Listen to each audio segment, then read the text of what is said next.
Bonjour à toutes et à tous. Une vidéo après bien longtemps, la dernière étant postée je crois il y a plus de 3 mois. C'était une vidéo qui portait sur l'orchestration et sur les principes fondamentaux. Si vous ne l'avez pas vue, je vous invite à la regarder. Donc j'ai souhaité faire cette nouvelle vidéo en complément pour donner une approche pratique de l'orchestration. Donc il n'y a pas une approche unique, hein, il y en a plusieurs. Je vais vous partager celle que j'applique.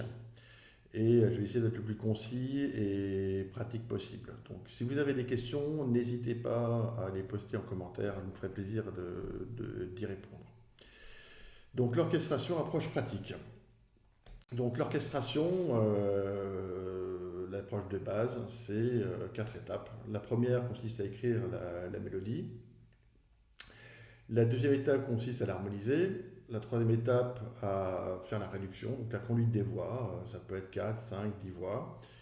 Suivant les faits recherchés. Et ensuite, il y a l'orchestration, en dernière étape. Chaque étape présente des difficultés. Écrire une mélodie, c'est pas toujours évident. L'harmoniser, ça peut se révéler parfois très complexe. Ensuite, pour la réduire, c'est quand même beaucoup plus simple. Et l'orchestrer, ben, ça dépend de votre connaissance de l'orchestre, des capacités de chaque instrument et de votre goût musical. Il n'y a pas une orchestration qui est bonne. Toutes les orchestrations sont bonnes. Ça dépend des goûts de celui qui l'écrit et de ceux qui l'écoutent. Donc voici pour les 4 étapes. Je vais vous montrer quelques exemples. Il s'agit d'une mélodie sur 10 mesures que j'ai composée récemment. Là, elle est écrite en clé de sol pour piano. Je vais vous la faire écouter.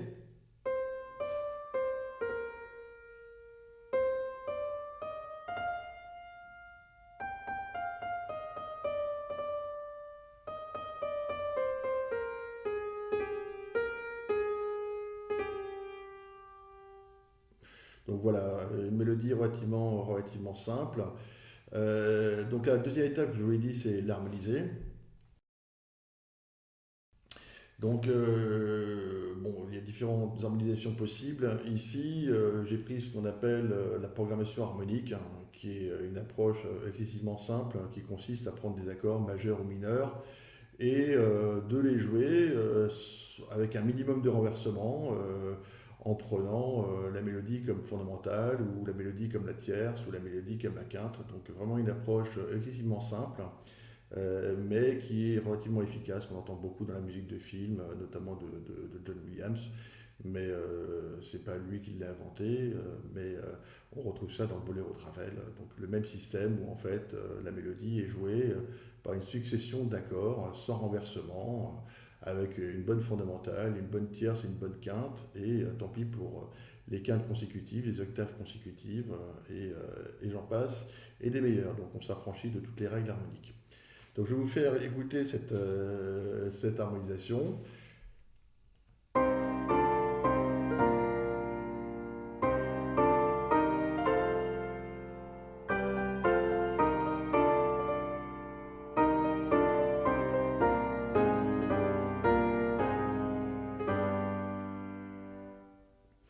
Alors bon, vous constaterez que ce n'est pas toujours des accords sans renversement ou majeur ou mineur. Il y a quelques modifications que j'ai faites, hein, pour que ça sonne mieux. Mais enfin voilà, donc on a une mélodie, on a des harmonies. Là, en l'occurrence, on a une harmonie par note, mais on pourrait avoir tout à fait une harmonie par mesure, ou deux harmonies par mesure. L'étape suivante est de construire la réduction. La réduction, en fait, c'est combien de voix et comment je les place de la note la plus basse à la note la plus haute, avant même de réfléchir à son allocation à un instrument de l'orchestre. En réduction, pour piano, on a donc les notes suivantes, donc qui respectent l'harmonie. Simplement, il y a des notes qui sont doublées à l'octave supérieure ou inférieure, qu'on va retrouver, donc avec des doublures. Avec comme règle généralement de garder un espace plus important entre les voix de basse que pour les voix aiguës, qui peuvent être plus resserrées. Voici ce que ça donne piano.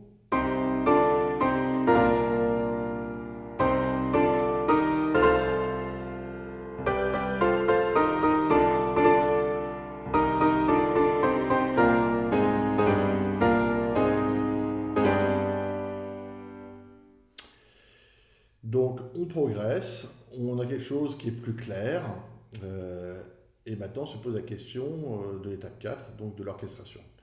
Donc c'est une étape qui est relativement simple en principe, c'est-à-dire qu'on prend chacune des voix, de la voix la plus basse à la voix la plus haute, et on va l'allouer à un instrument de l'orchestre, suivant ces domaines. Donc les notes les plus hautes, c'est sûr qu'on a plutôt envie de les donner au violon 1, si c'est vraiment très aigu au piccolo, éventuellement au glockenspiel. Si c'est des notes basses, ben, on a plutôt envie de les donner au contrebasse, violoncelle, trombone, basson, voire contrebasson. Donc voilà, donc on peut répartir ces voix dans l'orchestre. À nouveau, le nombre de solutions est infini, ça dépend des goûts de chacun. Et dans mon cas, j'ai donc utilisé une flûte et le piccolo pour les notes les plus aiguës, le contrebasson pour doubler les notes de basse, le cor pour les notes médium, où j'ai laissé les tierces de mes accords, trombone, basse trombone pour les notes intermédiaires au-dessus de la basse, la timbale pour appuyer les notes de la basse, de la contrebasse, et ensuite ben, j'ai réparti entre violon 1, violon 2, alto, violoncelle et contrebasse. Donc pour l'instant, rien de très sophistiqué, c'est juste un choix de répartition de ces voix entre les différents instruments, en tenant compte de leur domaine de jeu. Donc une fois orchestré simplement comme ça donne le résultat suivant.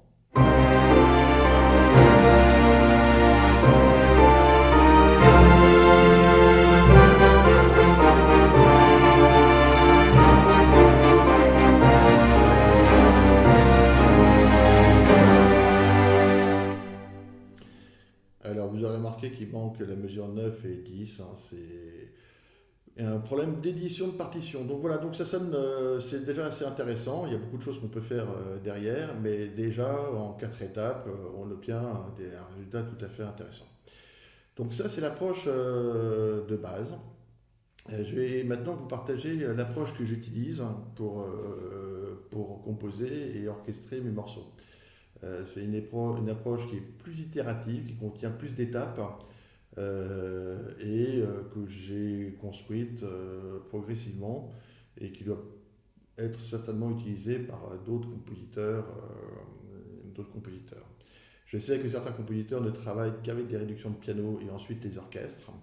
Moi, j'ai une approche plus itérative et je vais vous expliquer comment ça fonctionne. Donc, l'approche, alors j'appelle ça approche avancée, c'est peut-être un peu prétentieux. Comment je travaille? La première étape, euh, j'écris la mélodie aux cordes. Donc je travaille uniquement sur les cordes. Donc je choisis soit le violon 1 ou le violon 2 ou l'alto ou le violoncelle, éventuellement la contrebasse. Donc le registre qui m'intéresse et que j'ai en tête par rapport à ma mélodie. Si j'ai quelque chose de lourd et pesant, évidemment je le joue plutôt dans les graves. Si j'ai quelque chose de lumineux et de gai, je vais plutôt le jouer dans les aigus. Donc le choix du registre qui me donne violon 1, violon 2, alto ou violoncelle ou contrebasse. Une fois que j'ai écrit ma mélodie, je vais m'occuper des voix restantes. Donc j'écris l'intégralité des cordes, la basse, le contre-champ, s'il y a des contre-champs, les tenues, donc s'il y a des notes tenues pour les accords, et si j'ai un ostinato, ben, j'écris l'ostinato. Donc à la fin de cette deuxième étape, j'ai violon 1, violon 2, alto, violoncelle, contrebasse, j'ai 5 voix. Parfois, j'en mets que 4, parfois j'en mets que 3, ça dépend de la densité de ce que j'ai envie d'écrire. Mais pour avoir une harmonie la plus riche possible, c'est mieux d'avoir au moins les 4 voix ou 3 voix pour savoir de quelle harmonie on parle. Donc ça, c'est la deuxième étape. La troisième étape, qui va s'arriver ultérieurement, c'est j'analyse ce que j'ai écrit et je vais noter les accords. Je vais noter les accords et une fois que j'ai noté les accords, je vais passer à l'étape 4 qui consiste à placer mes voix dans les différents plans. Comme je l'explique dans la vidéo sur l'orchestration que j'ai publiée il y a 3 mois, il y a le premier plan, le second plan, le troisième plan, enfin jusqu'au dernier plan. Et il y a des techniques d'orchestration qui permettent de placer les instruments au premier plan, au deuxième plan ou au dernier plan.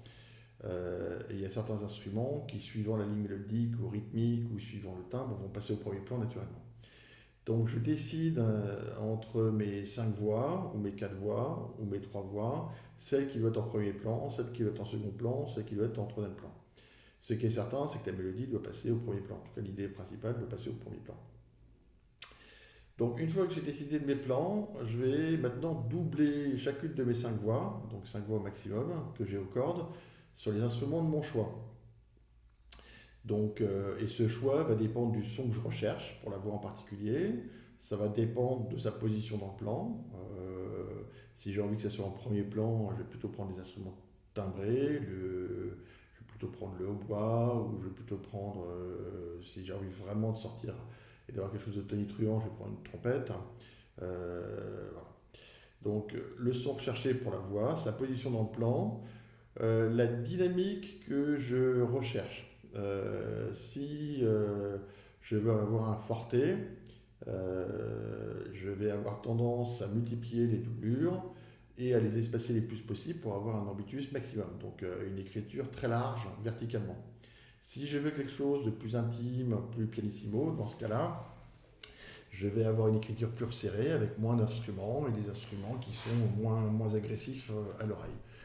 Donc mes 5 voix que j'avais aux cordes vont en devenir 8, 10, 12, répartis entre les différents instruments, avec un choix qui sera guidé essentiellement par telle voix au premier plan, telle voix au second plan, telle voix en arrière-plan. Alors, dans ce processus, on n'est pas obligé de garder les cordes. C'est-à-dire que je vous parle de la construction aux cordes, mais il peut m'arriver de supprimer une voix ou 2 voix ou 3 voix ou de supprimer totalement les cordes. Les cordes étaient un outil pour construire sa mélodie, harmoniser, construire ses contre-chants, faire ses harmonies. Mais ce n'est pas une obligation de garder systématiquement toutes les cordes une fois ces doublures réalisées. La deuxième remarque que j'ai envie de faire, c'est que dans une doublure, donc on double exactement, mais on peut doubler à l'octave supérieure ou doubler à l'octave inférieure, suivant les fers recherchés. Si vous trouvez que l'instrument, la voix n'est pas assez lumineuse, vous doublez à l'octave supérieure, donc vous faites une octave. Et si vous voulez quelque chose de plus sombre, dans ce cas-là, vous doublez à l'octave inférieure. Rien ne vous interdit de doubler 2, 3, 4 fois, une octave au-dessus, 2 octaves au-dessus, 3 octaves au-dessus, suivant l'effet recherché ou des octaves en dessous. C'est tout à fait possible. Ensuite, il peut arriver dans le travail que les harmonies ne soient pas forcément très claires. Typiquement, si vous avez des arpèges, et si vous avez des arpèges pas très rapides, ou si vous avez un morceau qui est assez lent avec des notes détachées, l'auditeur va avoir du mal à percevoir les harmonies. Donc c'est là où vous pouvez rajouter des tenues et des tenues d'accords en second ou troisième plan si l'harmonie n'est pas claire. Donc, dans les instruments pour réaliser ces tenues d'accords, vous avez les corps. Donc ça c'est assez utile parce que les corps sont peu timbrés lorsqu'ils jouent, quand ils ne jouent pas trop fort, lorsque la mélodie lorsque la dynamique est discrète. Et surtout si la mélodie est par exemple au violon, donc au-dessus. Donc, les instruments à vent peuvent être également utilisés pour ces tenues, donc c'est parfois plus perçant. C'est pratique si la mélodie est en dessous, par exemple au violoncelle, et c'est très efficace lorsque vous les faites jouer en batterie. Donc une succession de notes rapides, répétées, staccato, avec l'harmonie portée par l'intégralité des instruments à vent. Sinon, si vous cherchez un soutien harmonique plus discret, je pense au piano. Vous pouvez utiliser le piano, la harpe et le céleste. Et c'est très intéressant, notamment quand c'est arpégé. Mais arpégé au sens accord plaqué, arpégé. Donc ça, on a de nombreux exemples comme ça de tenues, enfin en tout cas d'harmonies qui sont rappelées discrètement par une harpe qui joue un accord arpégé. Donc la dernière étape qui est, enfin l'étape 7, c'est pas la dernière, mais l'étape 7 qui est essentielle, hein, c'est de poser les accents. Poser les accents, ça consiste à doubler certaines notes de la mélodie ou des voix, enfin doubler certaines voix au moment le plus important du mouvement. Donc c'est des doublures ponctuelles, et ça veut dire qu'il faut avoir gardé de la ressource dans l'allocation et vos doublures de voix dans l'étape 5. Si vous avez alloué tous les instruments avec des doublures, vous n'avez plus d'instruments pour vos accents et donc vous ne pouvez plus marquer vos accents. Donc l'étape 5 il faut en avoir un peu sous le pied. Donc vous ne pouvez pas tout mettre en étape 5, sauf si vous êtes sur un climax forti, forti, fortissimo, mais dans ce cas-là, gardez de la ressource pour l'étape 7 qui consiste à poser des accents. Vous pouvez user des percussions, donc la timbale, les timbales, la cymbale pour appuyer les accents. Vous avez une 8e étape qui est d'introduire les climax. Donc les climax, vous avez 8 mesures, ou 10 mesures dans mon cas, et la mesure 11, 12, 13, c'est un climax, ça va être très brillant. Et vous voulez faire une montée en puissance. Donc cette montée en puissance, elle se fait avec plusieurs artifices qui sont assez simples. Par exemple, vous pouvez avoir des trémolos en crescendo, des timbales et de la cymbale. Vous pouvez avoir un glissando de la harpe. Et vous pouvez également avoir des très rapides ascendants aux cordes, aux flûtes, au piccolo, etc. Je vais vous montrer un exemple. Et la dernière étape, qui est un peu comme celle d'un peintre, c'est de texturer. Donc certaines notes tenues peuvent être transformées en tri, donc ça va rajouter une petite dimension instable et mystérieuse. Certaines notes peuvent être jouées en trémolo, vous pouvez rajouter un drone si vous êtes amateur de musique de son de synthèse, et vous pouvez également rajouter des effets spéciaux à profusion.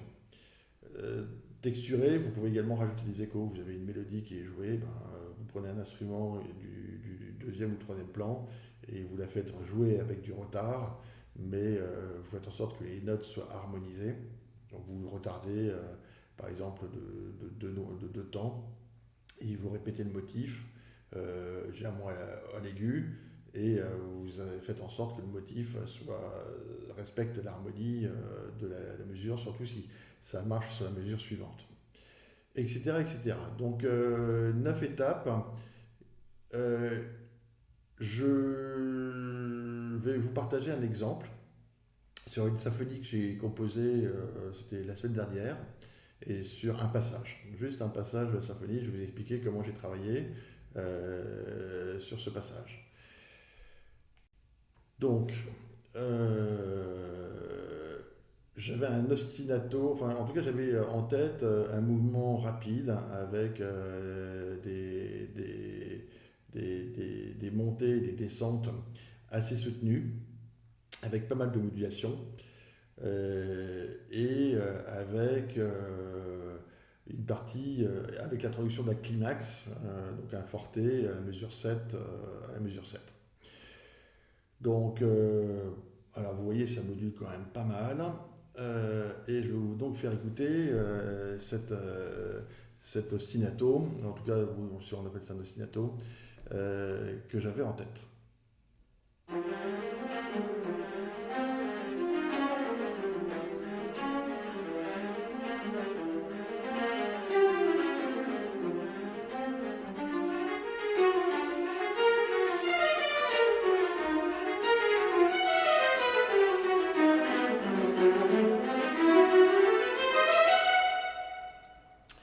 Donc voici pour le matériel de départ. Donc la question c'est comment est-ce qu'on orchestre ça et comment est-ce qu'on rend plus intéressant. Donc, la première étape va consister, donc comme je vous l'avais expliqué, en tout cas ma première étape, c'est de l'écrire pour la section des cordes. Donc, violon 1, violon 2, alto qui porte donc le motif, violoncelle et contrebasse. Donc, comme c'est un mouvement que je voulais rythmique, j'ai créé un pattern rythmique que l'on retrouve à la fois au violon 1, violon 2 et contrebasse et qu'on va retrouver un peu plus tard au violoncelle. Donc ça, c'est pour donner une richesse rythmique. Il y a une harmonisation qui est faite de mon ostinato.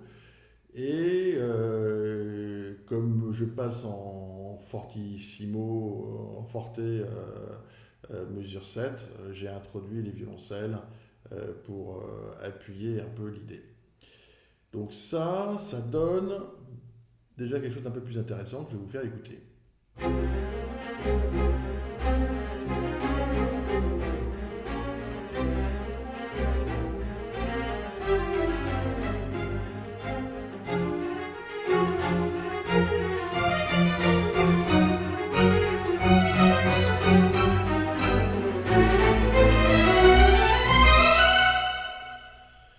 Donc on va appeler ça une réduction aux cordes.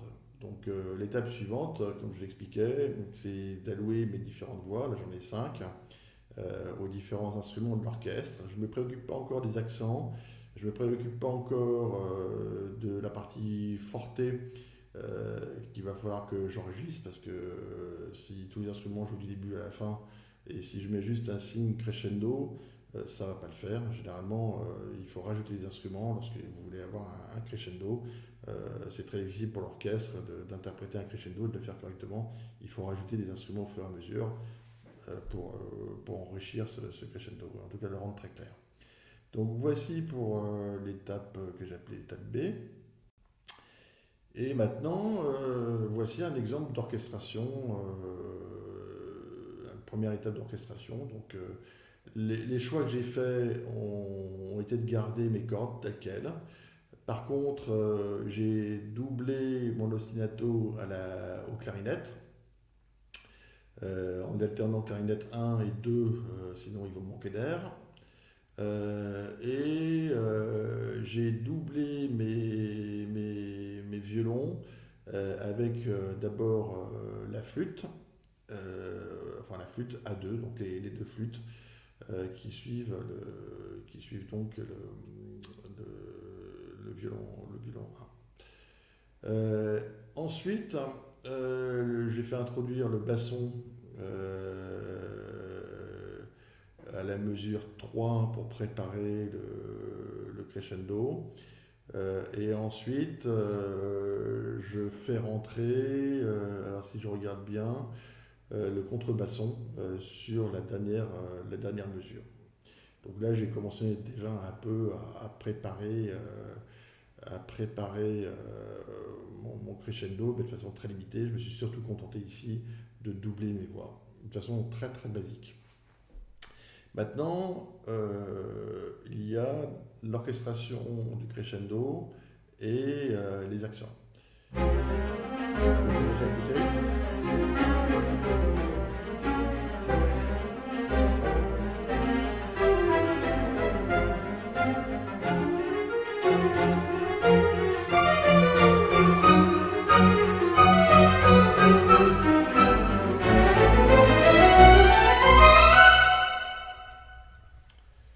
Donc ça commence à prendre forme, mais c'est pas encore satisfaisant. On entend, enfin, le climax n'est pas du tout bien traité. Donc c'est là qu'on va rentrer dans une étape supplémentaire. Et donc ici, sur cette dernière étape, on va surtout voir apparaître la section des cuivres. Donc la section des cuivres, c'est très pratique pour les climax. C'est des instruments puissants qui s'entendent bien. Donc mon approche a été déjà d'introduire l'harmonie portée par les corps en Fa.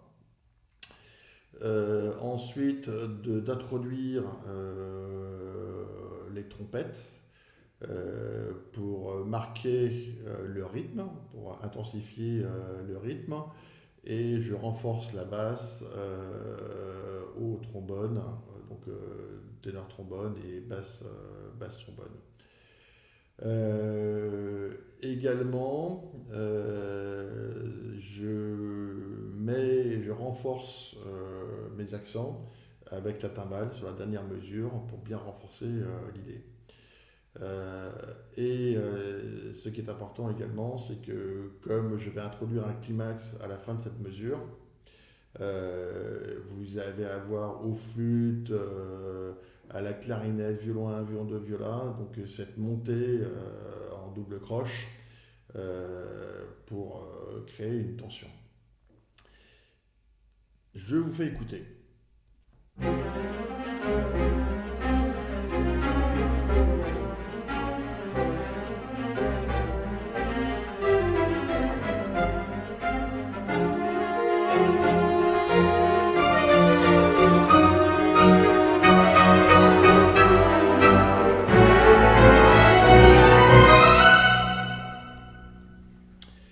Donc voilà, c'est encore perfectible, hein, mais c'était sur un exemple écrit cette semaine.